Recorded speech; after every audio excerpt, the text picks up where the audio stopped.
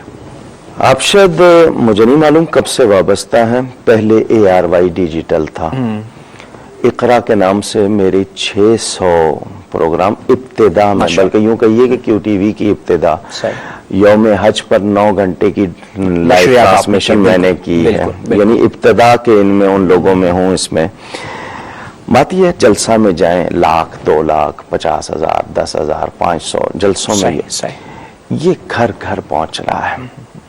اور یہ ٹیکنالوجی اگر آج کی ضرورت ہے تو اس کا صحیح استعمال بھی ہونا چاہیے. تفریح کے لیے ہو رہا تھا، دوسری چیزوں کے لیے ہو رہا تھا، دین کے لیے نہیں. مذہبی چینل جو اسپیسیفک خالص مذہبی چینل. اب اس میں اکثر پروگرام، میں یہ نہیں کہوں گا ٹوٹل، اور پھر سچی بات ہے میں سارے دیکھتا نہیں، میرے پاس اپنا پروگرام دیکھنے کا ٹائم نہیں ہوتا، لیکن کچھ پروگرام اس کیو ٹی وی کے ایسے ضرور ہیں جنہوں نے اثر انداز اتنے ہوئے ہیں کہ کچھ لوگوں کے لائف اسٹائل بدلے. اچھا مجھے کچھ ملکوں میں اس کی وجہ سے یہ ہوا کہ لوگوں نے سڑکوں پہ چلتے ہوئے، کیونکہ وہ جو اس یعنی جلسوں میں عام طور پر نہیں آتے تھے، صحیح بات، اور پھر بہت زیادہ میسج عام ہوا ہے. میں سمجھتا ہوں حاجی عبدالرؤف صاحب نے یہ بڑا اچھا کام کیا ہے کہ یہ راؤنڈ دا کلاک 24 گھنٹے یہ کام ہونا ہے پوری دنیا میں، آسان نہیں ہے، اور اس میں ان کی کوششیں برابر ہو رہی ہیں. اچھا علامہ صاحب، انسان کی زندگی میں بہت ساری باتیں آج ہم نے بھی آپ کے بارے میں جانے. انسان کی زندگی میں کوئی ایسا لمحہ ضرور ہوتا ہے کہ جب وہ بہت افسوس زدہ ہوتا ہے. آپ کی زندگی میں کون سا لمحہ آیا؟ افسوس اگر اس معنی میں کیا جائے کہ کوئی غلطی ہوئی اور اس پر پشیمان ہوئے، تو مجھے ہر لمحے احساس ہوتا ہے میں نے بہت وقت ضائع کیا ہے. وقت ضائع کیا. اپنی بڑی اچھی گفتگو رہی آپ کی علامہ صاحب آپ کے ساتھ، اور یقیناً جو کالرز تھے انہوں نے بھی آپ کے بارے میں بڑی اچھی باتیں کی. جی ناظرین اکرام، آج کے ہمارے مہمان محترم جناب علامہ کوکب نورانی اوقاڑوی صاحب ہمارے ساتھ آج کے اس پروگرام میں موجود تھے. ان کی زندگی کے بارے میں، ان کے لائف اسٹائل کے بارے میں ہم نے کچھ باتیں کی، لیکن چونکہ وقت ہمارے پاس کم تھا، بہت کچھ وقت ہوتا تو شاید ہم ان کے بارے میں تھوڑا سا جان سکتے، لیکن جو بھی ہماری کوشش تھی کہ تھوڑے سے وقت میں جو کچھ جان سکے، آپ نے بھی یقیناً کافی جانا ہوگا. ناظرین اکرام، کیو ٹیلی ویژن کی یہ مقصد یہی ہے کہ زیادہ زیادہ ایسی شخصیات کو متعارف کرایا جائے تاکہ آپ ان کے بارے میں جان سکیں. اپنے میزبان AK میمن کو اجازت دیجیے گا. انشاءاللہ تعالی پھر ایک نئی شخصیت کے ساتھ آپ کی خدمت میں حاضر ہوں گے. اللہ حافظ.